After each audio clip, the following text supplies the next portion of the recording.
Well, for more on this, we're joined now by Stephen Okun, who is the CEO of APAC Advisors, a public affairs consultancy.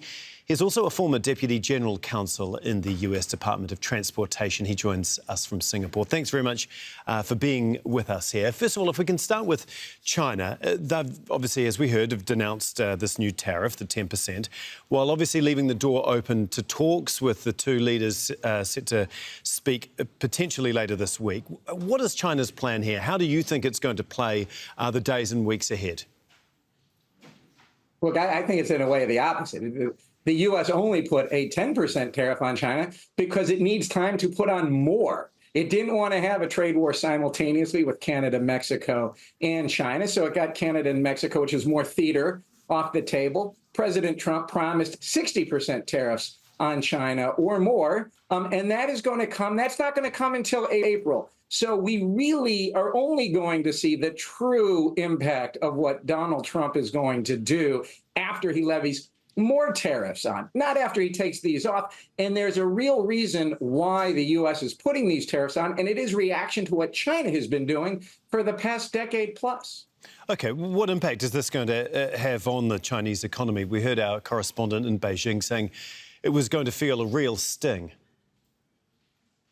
Oh, I think it kind of depends, of course, on who you're asking within China. What hasn't really been focused on is that there is going to be a first-time tax on people who ship goods under $800 per shipment, and that's called de minimis. And for the first time, the United States has eliminated de minimis from China and Hong Kong. It is now treating Hong Kong and China as identical, which is also significant. So if you are Tian, if you're a Shein, if you're Temu, if you're others who rely on small package delivery that is under a certain amount, you're getting hit with first-time tariffs, not 10%, could even be up to 55%. So this is going to have a significant impact on certain sectors within the Chinese economy, but there's no doubt overall the Chinese economy can withstand a 10% tariff. It's when it gets higher that the real impact will come. OK, we've seen volatility in the markets over the last few days as Trump has pushed these tariffs ahead. Are we going to continue to see that? I mean, is the EU is now being threatened by Trump as well?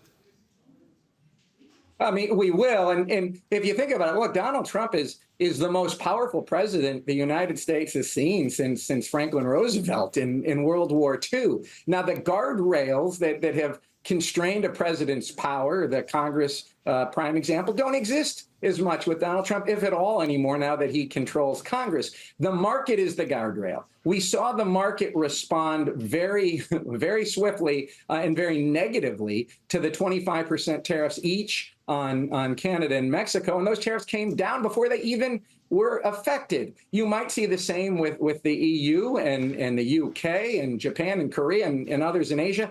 China, though, is separate because China is less about economics for the Trump administration and about an America first foreign policy. This is about national security. And so the market isn't going to constrain the White House on China as much as it will on the other markets. OK, if we can just talk very briefly about Mexico and Canada. I mean, did Trump back down because of the volatility in the markets over the last few days, or did he get the deal that he wanted in the first place?